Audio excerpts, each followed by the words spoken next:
On their wedding night in 2012, a newlywed couple stepped outside for a moment of fresh air and vanished. For 3 years, their families searched non-stop. Then a sealed room inside a town hotel was forced open, revealing something so disturbing investigators refused to speak at first. What they found changed everything. Kenton Ridge was a quiet town, the kind where everyone waved, everyone helped, and everyone remembered your name. But on June 16, 2012, that peaceful reputation shattered. The town had gathered to celebrate the wedding of Aaron Collins and Lily Hart, a couple beloved by nearly everyone. Their wedding was small, intimate, and filled with emotion. Photos captured them laughing, dancing, whispering to each other like the world belonged only to them. But after 10:40 p.m., the couple vanished. Security cameras from Maplewood Event Hall showed Aaron and Lily stepping outside for a breath of fresh air. It was supposed to be a moment of calm between dances. Instead, it became the last footage the world ever saw of them alive.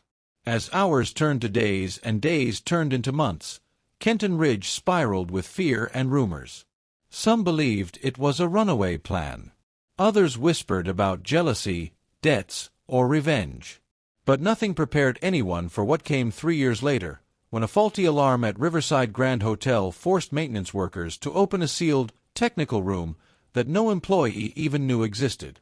Inside, on a dusty bed, lay 2 bodies, decayed, intertwined, and unmistakably dressed in wedding attire. Aaron and Lily's wedding day was the kind people talked about for years. Not because it was extravagant, but because it felt sincere. The couple had been together since high school, surviving long-distance hardships, financial struggles, and medical scares. Their love had endurance, and everyone admired that. The reception was full of handmade decorations, paper lanterns Lily crafted with her sisters, a playlist Aaron spent months perfecting, and a dessert table donated by neighbors. Even those who barely knew the couple felt emotionally invested. Among the wedding party was Derek Hale, Aaron's lifelong best friend and best man. Derek was charismatic, loud, and loved being the center of attention. Many believed he was genuinely happy for the couple. No one imagined that beneath his smile lived a level of jealousy dark enough to kill. While guests danced inside, the couple stepped out to the quiet parking lot to talk privately. According to guests, it looked like nothing more than newlyweds taking in their moment. But investigators later learned this was the time that determined their fate. At 10:48 p.m., Derek slipped outside. He claimed he wanted to check on them, but security footage showed something else. He wasn't alone. Beside him walked Carl Hensley, the manager of the Riverside Grand Hotel, an expensive but notoriously secretive establishment. The two disappeared from camera view just seconds after the couple. No one inside the reception hall noticed anything unusual. Music played. Kids ran between tables. Toasts were shared. The celebration carried on, completely unaware that the bride and groom had just walked into a trap constructed by the 2 men they trusted. And by midnight, when the DJ was ready for the final dance and the newlyweds were nowhere to be found, the perfect night collapsed into chaos. By morning, the disappearance became a full-blown emergency. Police cordoned off the community hall, searched nearby roads, and questioned every guest. Surveillance footage helped establish a timeline, but the moment the couple stepped out of frame, everything went blank. The first major clue was the couple's car, still parked neatly where Aaron had left it hours earlier.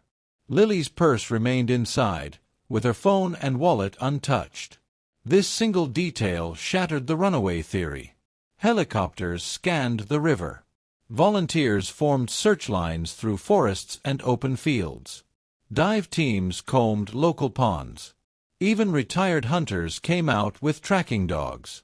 Every inch of Kenton Ridge was searched, everywhere except the place that mattered most: the Riverside Grand Hotel. Police interviewed Carl Hensley, the manager, who claimed he was home that night. But his alibi was too polished, too rehearsed. He insisted none of his staff saw the couple. He adamantly denied any unusual activity. Still, something felt wrong. A few employees mentioned restricted wings and renovation areas that had been off-limits for years without explanation. Others recalled seeing Carl and Derek having multiple private conversations over the previous month. But without evidence, suspicion couldn't become action. As days turned into weeks, the couple's families refused to let the case go cold. Aaron's mother sold her bakery to hire private investigators. Lily's father poured his retirement savings into a reward fund. They kept the case alive when the world was ready to move on. 1 year passed. Then 2. Evidence dried up. Witnesses moved away. Rumors died. But the families stayed relentless. They held vigils, ran online campaigns, distributed new flyers, and pressured law enforcement constantly. And finally, in the 3rd year, their efforts yielded a break, one that had nothing to do with police work and everything to do with a malfunctioning hotel alarm. On the morning of July 23, 2015, Riverside Grand's fire alarm system malfunctioned, triggering an automatic building sweep. Maintenance workers were required to access every section of the basement, including doors normally sealed for security protocols. One of these doors had always puzzled employees, a steel-reinforced panel labeled Server and Technical Maintenance, Authorized Personnel Only. No one had ever seen Carl Hensley enter it, yet he claimed it stored outdated electrical wiring. But on this day, under city fire inspection, the door had to be opened. When workers pried it loose, a gust of stale, heavy air poured out. The fluorescent lights flickered, revealing a narrow hallway leading to a single room. Dust coated everything, yet the lock showed signs of recent use. Inside the room sat a cheap wooden bed, a metal table, unplugged monitors, and abandoned equipment. But the moment that stole the worker's breath was the sight on the bed. 2 skeletal bodies. One in a decayed wedding suit. One in what remained of a white wedding dress. The scene froze the room into silence. Fingerprints, clothing fibers, and the rings confirmed the truth. Aaron and Lily had been here since the night they disappeared. Their bodies showed signs of blunt force trauma and sedatives. A horrifying but unmistakable conclusion formed. They had been murdered and hidden here intentionally. The police sealed the hotel within minutes. News broke nationwide. Families collapsed upon hearing the confirmation. The investigation reignited with explosive force. Motive became clear long before the confessions did. Investigators discovered that Aaron had recently inherited a large sum of money from a late uncle, nearly $480,000. Few knew about it. Aaron planned to use the money to buy a home for his new family. But Derek knew. He had been struggling financially for years, gambling debts, unpaid loans, a failing business. His jealousy of Aaron's success only deepened his resentment. Carl Hensley, the hotel manager, was equally desperate. Unknown to the public, Carl had embezzled close to $300,000 from the hotel over 5 years. A corporate audit was approaching. Exposure would ruin him. The 2 men were perfect matches in greed and fear. Phone records and deleted messages revealed their communication months leading up to the wedding. Bank statements showed unexplained cash holdings. Surveillance footage from nearby businesses caught them meeting late at night.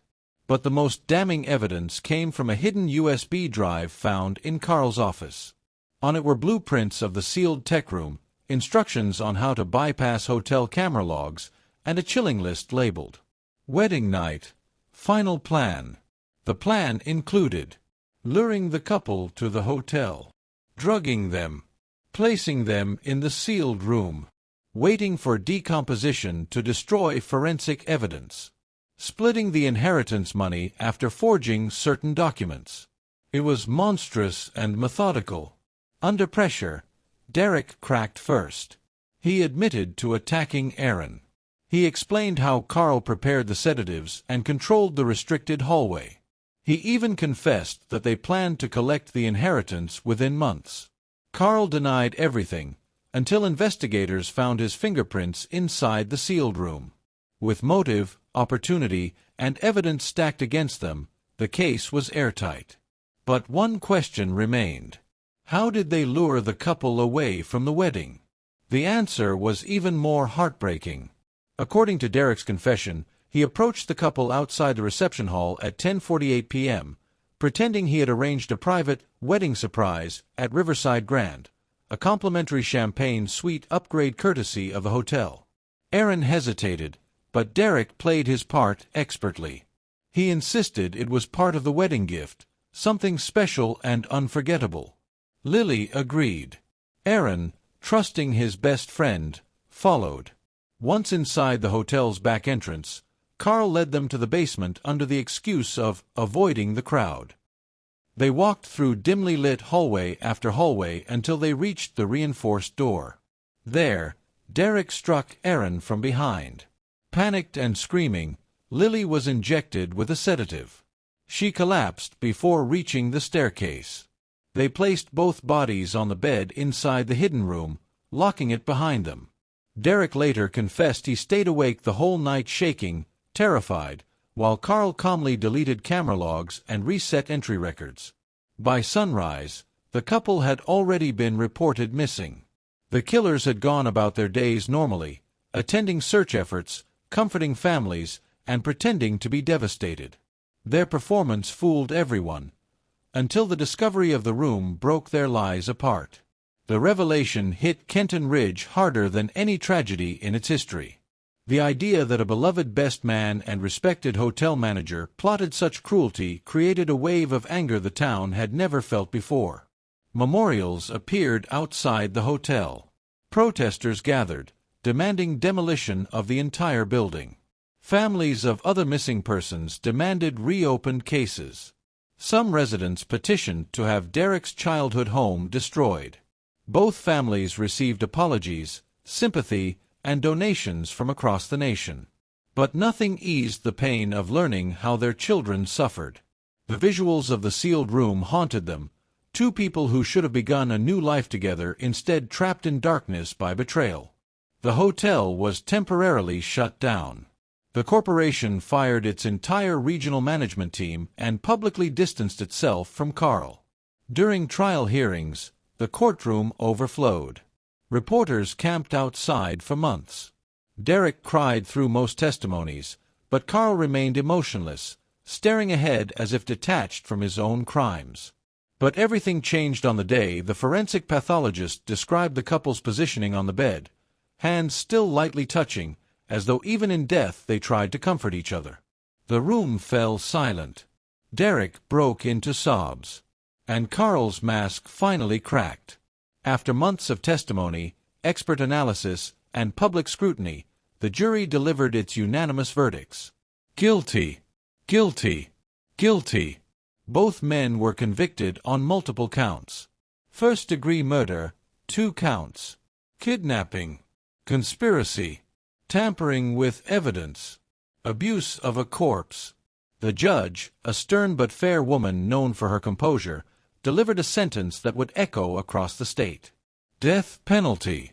Gasps filled the courtroom. Aaron's mother collapsed into tears, this time not from grief, but from long-awaited justice.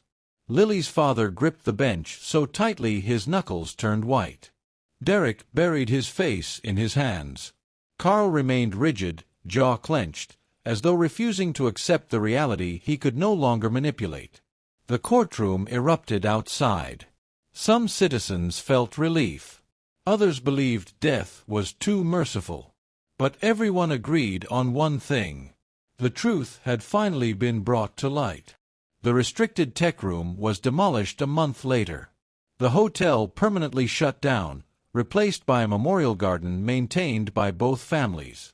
Though the pain never disappeared, both families held on to one consolation: the couple was together, even in their final moment. Their love, though cut short, was undeniable. Justice, though delayed, was delivered. The tragedy of Aaron and Lily Collins remains one of the most devastating cases Kenton Ridge has ever known. A celebration meant to mark the beginning of a joyful life became the start of a harrowing mystery that consumed the community for 3 long years. But through persistence, love, and unwavering determination, their families uncovered the truth that had been buried beneath lies, greed, and betrayal. The hidden room once meant to erase them from the world became the final piece of evidence that exposed their killers. And the justice system ensured that their murders did not walk free or vanish into history. Today, the memorial garden stands where the Riverside Grand Hotel once loomed. Visitors leave flowers, photos, and handwritten notes promising to remember Aaron and Lily, not for the brutality they suffered, but for the love they shared and the unity there. Case brought to the community. Their story is a reminder that evil can hide in familiar faces, but truth has a way of rising, no matter how deeply it's buried. Aaron and Lily Collins will never be forgotten.